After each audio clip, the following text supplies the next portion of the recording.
take a tour.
Oranges or potatoes or something.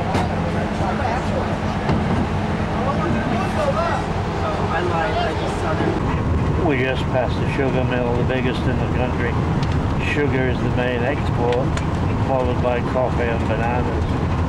Which is the brand of sugar that goes ever sold a brand? In Guatemala, most of the times the family, it's one parent. I mean the mother or the father. Not many people stay in couple in Guatemala. Most of the times, a family, it's a single mother. Man that doesn't have character, you know, somebody who can really speak. He can speak. In Guatemala City, it's a chaos. But I don't want to scare you. I'm talking the truth of Guatemala.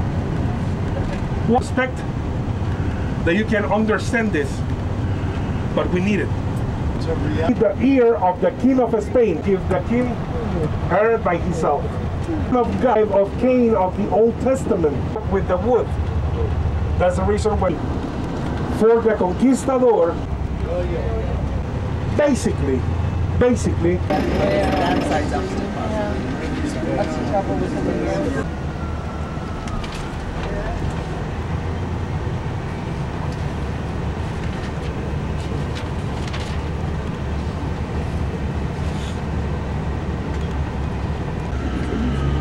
Never.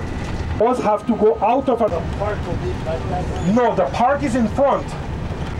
That it's on the map. Take a look to your left. Right there is going to be the arch. Now we have the arch. We have the park. We're at the Jade Factory in Antigua, first stop. The Jade Factory is where everybody gets off the bus. And so it tends to be a bit crowded with 2 or 3 tours at a time. I assume these are huge pieces of jade. As I say, pretty crowded. Here's a jade chessboard, but you'd have to learn the pieces so that you know what they are. Here's a huge piece of uncut jade. And there are necklaces. Okay, well we have 2 or 3 hours, so I guess I'll head into town. Several blocks from the main plaza. Old colonial architecture. Sometimes the doors are quite remarkable. I mean, for example, this one. 10 feet tall and studded all the way up.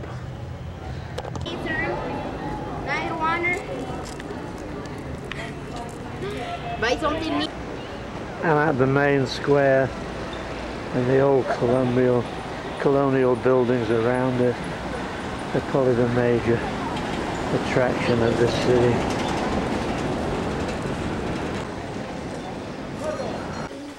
off the main square, little hideaway places like this, usually with lots of coffee places around.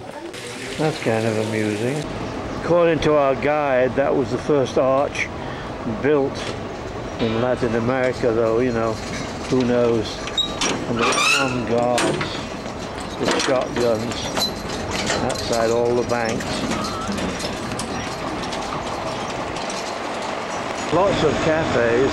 This one is Cafe Barista, which is kind of interesting. Barista being the name for the guys who dispense, and probably an Italian word.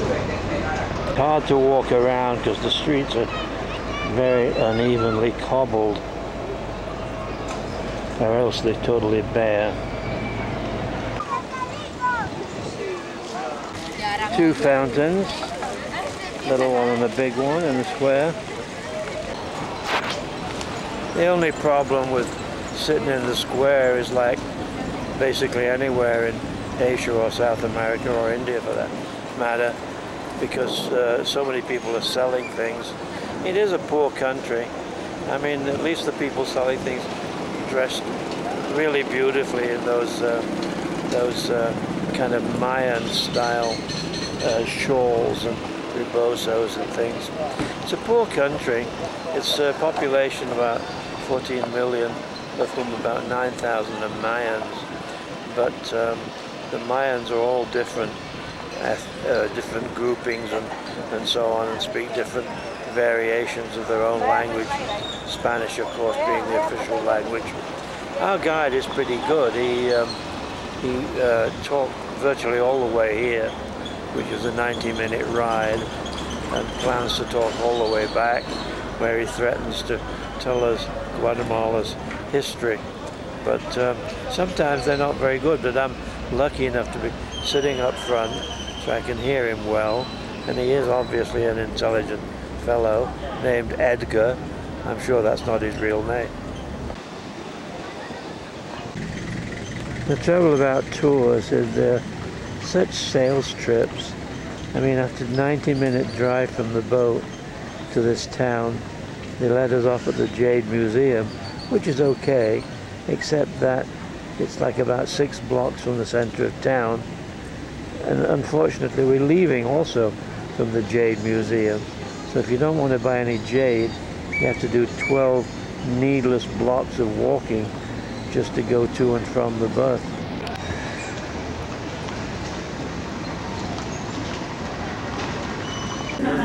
So I'm sitting here with my $3 espresso, watching the crowds go by.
First animal I've seen in this town.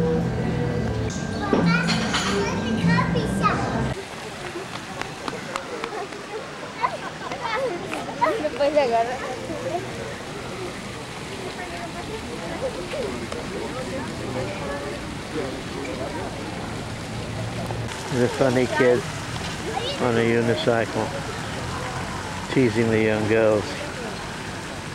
Tried to catch the ball from them.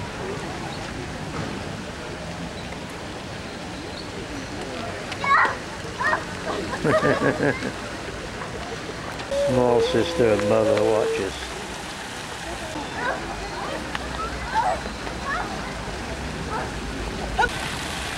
All the statues seem to have these ladies with watery nipples.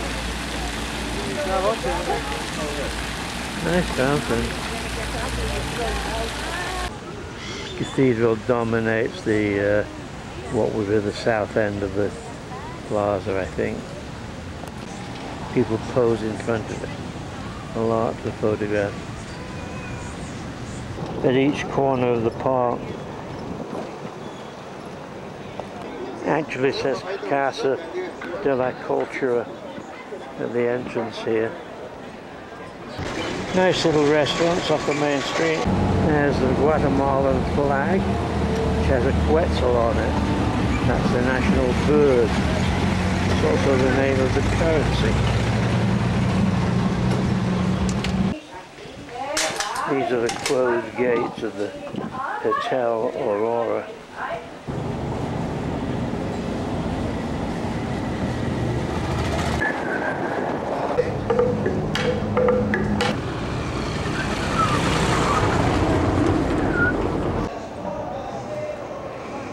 So one of the things that you learn on these tours, they cost about $64, but then this is a long trip, 90 minutes from the cruise ship. Nothing exciting happens, there's not very little that's dramatic, and I never bother about going in museums anymore unless they're an integral part of the movement forwards everywhere. But basically I'm a street reporter and always have been, and what you see in the streets is enough to know about a country initially. If you hear the tour guide on the bus saying he doesn't like the president, he's probably a popular opinion. But even if you don't talk to anybody, just observing people, there are the colourful, I wouldn't say costumes, because it's more like a shawl round a dress and skirt. But you know, just peeping in doorways, a long sweeping shot up a street showing that it's cobbled, that all kind of traffic is on it, the occasional animal. Basically, that's enough to get a glimpse of what a country's all about. If you're going to stay in it and really seriously write about it, then you're going to have to look for something in English. And in this kind of country, there very rarely is anything in English. I mean, this is a major tourist place, but the only newspapers on display are two Guatemalan newspapers in Spanish. One looks like a very brightly colored Murdoch-y type tabloid, the other one fairly straight, but both tabloids. And so I have to pick up clues if I'm going to write about it. The occasional post sign somewhere, the occasional remark that I hear and I understood what's being said. But you know, I just have to piece it together and hope that you will appreciate the lesson, basically.